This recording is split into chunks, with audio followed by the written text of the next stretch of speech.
Kami po sa Duterte Youth Party List ay binoto ng lampas 2 milyong Pilipino.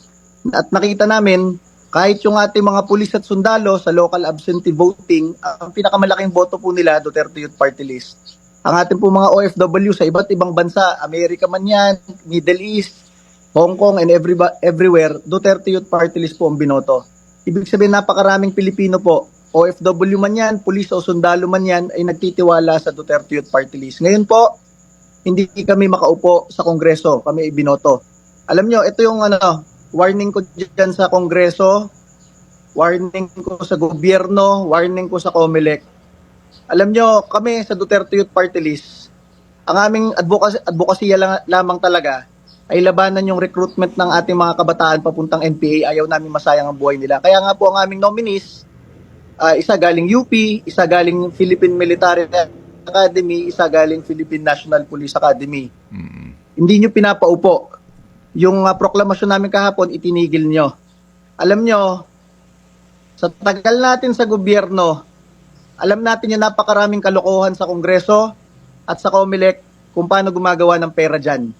At kami, tinanggalan kami ng pondo sa Kongreso, kaya kayang-kaya namin sabihin kung anong pinagkakaabalahan ng mga kongresista dyan at ng mga opisyal ng COMELEC sa paggawa ng mga decision at sa mga accreditation ng mga party list. May mga opisyal dyan ng COMELEC, abogado pa namin dati. Sila mismo yung nagsasabi sa amin kung magkano dapat ang ibayad sa mga COMELEC commissioner noon para manalo sa kaso. Eh wala kami pambayad, kaya nga kami hindi naka-move on dati kay Rowena Guanzon. Ko sa inyo, kami po ay hindi trapo. Yung parang kapag panahon na namin sa Kongreso, kami naman ang mangungurakot. Wala kami pakialam dyan sa mga kurakutan sa gobyerno. Dahil kami nga, nagkadete, galing PMA, galing PNPA, ang mga kasama namin, puro opisyal ng Armed Forces at PNP na inaalay ang buhay para sa bansa. Kaya kung pipigilan nyo kami makaupo, talagang sinasubvert nyo yung demokrasya ng bansa, sasabihin namin sa taong bayan kung gaano kalala ang korupsyon at pandarambong sa gobyerno na sa sobrang lala, kahit saan ka tumingin, alam mo, nangungurakot yung mga tao sa gobyerno. Alam nyo, isang masabi ko sa inyo, kapag kami ay hindi nyo pinaupo next week at hinayaan nyo kami, maging oposisyon man lang o ipagpatuloy ang advokasya namin sa Kongreso laban lang sa NPA, yun lang ang aming talagang pangarap sa buhay, makipag-away dito sa mga makakaliwang to. Pag kami hindi nyo hinayaang makaupo next week, binoto kami ng taong bayan. Sasabihin namin, yung hindi sinasabi ng mga kongresista at ng mga dating kongresista kung paano nangungurakot ang mga tao sa gobyerno. Wala kaming pakialam kahit mamatay kami.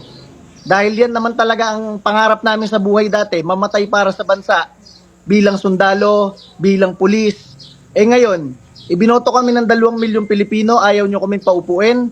Kami ang binoto ng mga pulis at sundalo, mga OFWs at milyong-milyong Pilipino, ayaw nyo kaming paupuin. Ay sasabihin namin, next week, kapag hindi nyo kami pinaupo hanggang next week. Purihin ang Panginoon. Welcome po sa Ang Katotohanan. Ang pahayag po na ito ng chairman ng Duterte Youth Party List ay isang bagay na masasabi ko na nagpapakita ng dalawang bagay. Una, posibleng malala na nga ang korupsyon sa Kongreso, sa lower house at sa COMELEC. Pangalawa, posible na itong sinasabi ng chairman ng Duterte Youth Party List ay naglalayon lamang na makaupo sila sa Kongreso para isagawa nga yung kanilang sinasabing parang pinaka-plataforma nila laban sa CPP, NPA, laban sa mga rebeldeng komunista, laban sa mga gumagamit ng armas na mumundok para baguhin ang sistema ng pamahalaan. Ito ay isang pahayag na nagbabanta na pag hindi sila nakaupo ay ipapahayag yung malalang korupsyon sa gobyerno, malalang korupsyon sa COMELEC. At ito ay isang malaking banta sa ating pong demokrasya at sa ating pong sistema ng pamahalaan, o talagang bulok na talaga ang ating demokrasya at sistema ng pamahalaan na kailangan na itong ayusin, na kailangan na itong baguhin at iakma ayon sa nasusulat sa ating pong konstitusyon. Ako po ay nananawagan na sa may kakayahan, dapat hindi makaupo ang Duterte Youth Party List para tuparin nila yung kanilang banta, para yung mga kurakot sa COMELEC, yung mga kurakot sa Kongreso ng lower house ay ibunyag nila, ibulgar nila. Alam naman pala nilang may mga kurap sa COMELEC. Alam naman pala nilang may kurap sa lower house. Bakit hindi nila sinasabi? Bakit hindi nila ibinubulgar? Ang hindi pagsabi ng maling gawa ay pagsang-ayon sa maling gawa.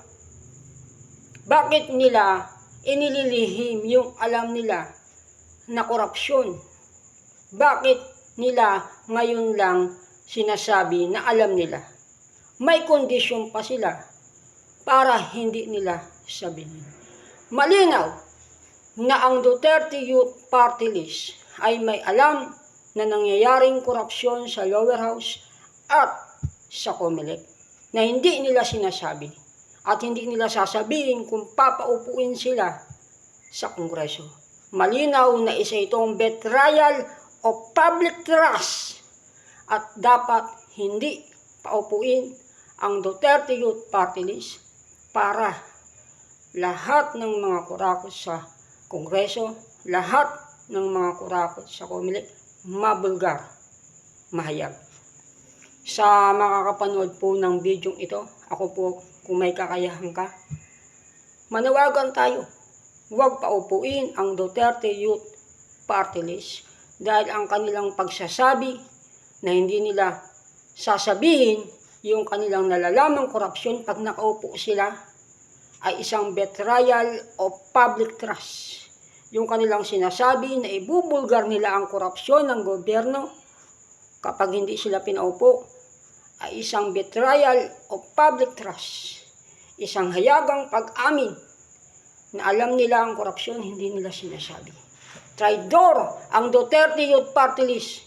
Taksil sa bayan, hindi dapat maupo at nararapat lamang na patawan ng parusa na pagsuporta, pagtatakip sa korupsyon.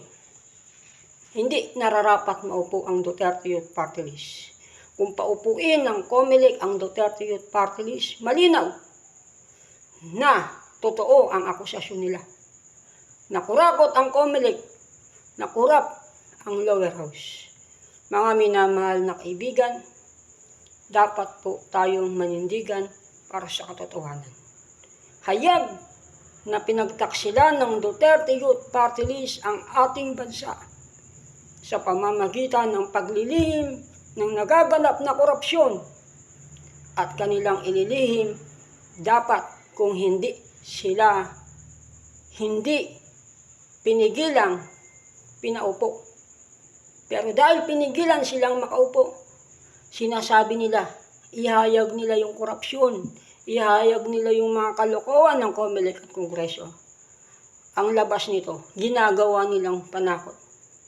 Mga minamahal, ito ang patunay na ang Duterte Youth Party List ay hindi para sa bansa, hindi para sa interes ng bayan, kundi para sa sarili nilang advocacy, para sa sarili nilang layunin. Ang Duterte Youth Party List ay malinaw na nagtatakip sa korupsyon dahil may nalalaman sila, hindi nila sinasabi. Sabihin nila at para sabihin nila, huwag iproklama ang Duterte Youth Party List.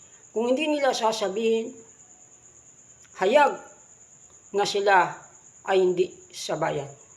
Kung sasabihin naman nila, mga minamahal na kaibigan, mas mabuti at mas mainam para ang ating bayan dahan-dahang makaahon sa korupsyon. Ang pagsuporta sa korupsyon ay pagtataksil sa Pilipinas. Ang paglilihim ng korupsyon ay paglilihim na pabor sa mga korap. Dapat wakasan ang korupsyon, wakasan ang ganitong uri ng katrayduran. Huwag paupuin ang Duterte Youth Party List at hiyayag nila ang kanilang nalalaman. Pag hindi nila hinayag, dapat silang kasuhan ng betrayal of public trust. Mga minamahal na kaibigan, ako po si Carlos L. Hernandez Jr. Ito po ang katotohanan. Purihin ang Panginoon.